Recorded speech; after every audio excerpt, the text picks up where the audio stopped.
So, what's up sa inyo mga Papi Brad?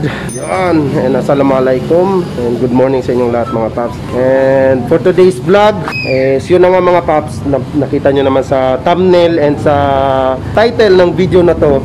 Today, ituturo ko sa inyo mostly requested ng mga Papi Brad natin mga Paps, na kung paano gagawin yung DIY manual rapid backfire. So, bago ko sisimulan ang pag-demo mga Paps, meron muna akong i-explain sa inyo yung mga step-by-step procedure para gumana yung rapid backfire mga Paps without freezing ECU mga Paps. So again, stock ECU po yung sniper natin mga Papi Brad. Ipapakita ko sa inyo. So yan po. So balot na balot pa po yan. Yan. So stock ECU pa po yan mga Papi Brad. And tinanggalan ko na ng leg fairings si Snipey kasi tinanggal ko yung stock pipe kanina. So binalik ko yung power pipe lang yung ginamit ko mga Paps, hindi yung EUN pipe kasi napakaingay talaga nun. So today, before tayo magdi-demo, gusto ko muna mag-shoutout yung may-ari ng shop mga Paps, si Achichi Works, at yung mga tropa natin na nandito ngayon. Sobrang busy. Yeah? Busy na busy. Okay lang Paps? Okay. Ikaw Paps? Okay tayo. Ganado. So meron silang inaayos ng mga motor dito ngayon. Yan, na nasa harap natin mga Paps. And yun na nga. First, i-explain ko muna sa inyo. Bali, sa gagawin natin na manual rapid backfire mga Paps, iilang motor lang po ang pwede nating ganyanin. Pwede nating gagamitan ng manual rapid backfire. Syempre, una na sa linya isang Sniper 150. Yan. So, ang Sniper 150 mga Paps, pag naka-stock pipe ka, hindi po talaga gagana yon. Wala. Kumbaga, walang backfire na magaganap, walang rapid din. Hindi siya gumagana. Make it sure na yung mga Sniper 150 user dyan, kung gusto nyong magaya itong manual rapid backfire, make it sure na naka-power pipe kayo at siguro nakakalkal na rin. Mas maganda yun mga Paps. Yan, tulad yan. Nakita nyo naman yung sa last vlog ko na pinakalkal ko na to. So mas maganda kung nakakalkal pipe para mas 100% na gumana talaga yung manual rapid backfire mga Paps. And second is ang unit na gumagana Aerox. So same procedure lang din.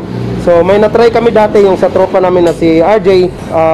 Stock pipe lang siya mga Paps, pero gumagana siya. Gumagana ang manual rapid backfire. So yun, goods yun, ang Aerox. And pang tatlo, NMAX mga Paps, NMAX gumagana. Lalo na yung kay EJ. Nakita nyo naman yung sa vlog ko rin na tumatakbo pa partida.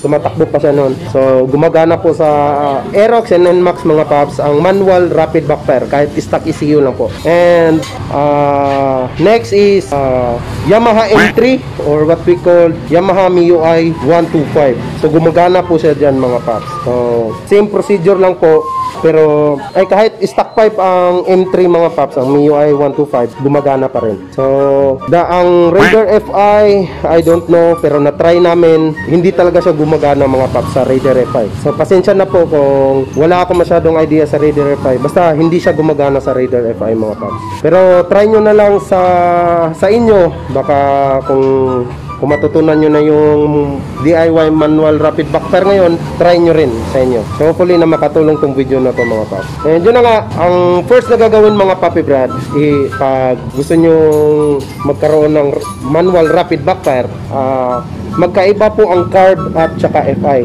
Unlike sa FI, sa carb mga Paps is full throttle mo lang, piga ka lang ng piga, steady lang to, nakapiga lang, tapos yung susi naka on off. So ganon yung diferensya mga Paps. Kumbaga steady ang throttle sa carb at ito on off. So ganon yung ginagawa pag manual na bumbahan mga Paps. Sa carb yan. Pero iba naman dito sa anong tawag iba dito sa FI mga Paps. Sa lalo dito sa mga sniper, sa mga tropa natin dyan from Sniper 150, magkaiba po. Bali ganito po mga Paps. Piga, tapos for example naka-on. For example muna to mga paps, i-explain ko muna sa inyo. For example, piga, full throttle, tapos biglang minor, and then off. Wait, i-explain natin So ayan mga paps, ulitin ko. Bali sa FI, gumagana lang po ang manual rapid backfire sa ganitong procedure mga paps. Una is, ifo-full rev mo siya mga paps. Full rev. Pag full rev, biglang bitaw, tapos off, and then biglang on, tapos full rev na naman, ganon. Kumbaga, hindi siya steady sa throttle mga paps. Kailangan bitawan mo siya. Pag bitaw mo, biglang off, dapat mabilis. Off, tapos on agad, tapos biglang full throttle. So mamaya, ipapakita ko sa inyo ang demo mga paps. So hopefully na masundan nyo yung tutorial natin mga paps para sa DIY manual rapid backfire. Again, ulitin ko mga paps, full throttle. Pag nakuha mo na, pag na-hit mo na yung pinakataas na high RPM mga paps, biglang bitaw, and then mabilisang off. Pag off mo, sabay on agad, tapos birit na naman sa throttle. So ganun lang. So sundan lang natin yung mga step by step procedure mga papi brad. So ito, i-demo ko na sa inyo mga paps. So hopefully na makatulong ito. So yan mga paps, nag-set na ako ng isang camera dito. So phone yung gamit ko. At isi-set ko rin yung isang camera dito mga paps, para makita nyo yung rapid, yung nagba-backfire siya mga paps, and then makita nyo rin yung actual na pag manual backfire ko mga papi brad. Let's go, let's go.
So ayan na mga paps, pinakita ko na sa inyo ang pag-demo, ang paggawa ng DIY manual rapid backfire mga paps.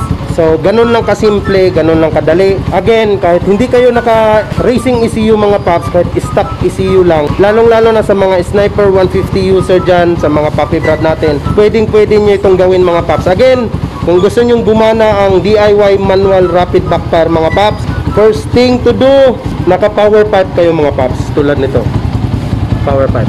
Pwede din sa stock pipe mga paps, pero make it sure na nakakalkal na siya. Wala na yung mga division sa loob, yung mga catalytic dyan, na dapat tanggal na, para isang diretsuhan talaga yung backfire, para labas na labas talaga yung pan mga paps. So ganun yung gagawin yung mga papi brad. So hopefully na nakatulong yung itong video na to para sa inyo mga paps. So sandali ang video lang ito, kasi most requested to sa mga papi brad natin na gustong matuto kung paano gawin ang manual rapid backfire, kasi malapit na rin mag-Disyembre mga paps, Pasko at saka New Year malapit na. So ito, kung di nyo afford na bumili ng racing ECU, lalong lalo na sa mga papi brad natin na Sniper 150 user dyan, pwede nyo gawin ito mga paps. And again, thank you so much nga pala sa mentor natin na nagturo din ito sa akin mga paps. Walang iba kundi si EJ, si Eric Jan Viniegas mga paps, also known as Thai Garage. So yung tropa natin from Coronadal, siya rin nagturo sa akin ito mga paps. Sobrang solid, sobrang solid. siya nakakuha ng idea nito. Sinare niya lang sa akin, kaya ito gumana sa atin mga paps. Kasi Sniper 150 user din kasi siya. So yun, hopefully na makatulong ang video na ito. Again, ang pag-rev, isang biritan, high RPM, and then biglang mabilisang off lang, tapos on agad, tapos birit na naman. So hindi siya continue yung pagbirit mga paps ha. Basta ang ganun lang yung gagawin nyo. High RPM, pigain nyo lang. Pag piga na, tapos biglang minor. Pag minor, mabilisang on, off, tapos birit na naman.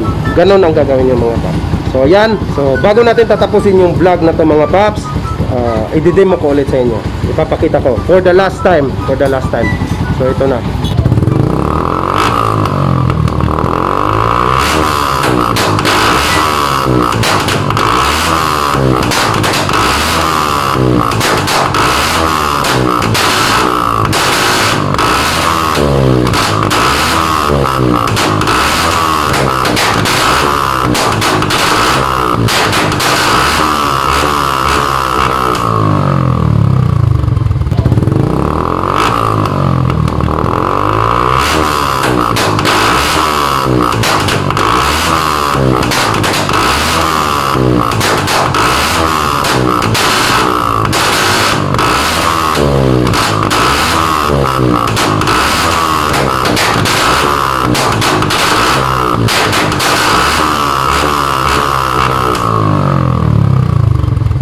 So ayan mga paps, thank you so much sa inyong lahat.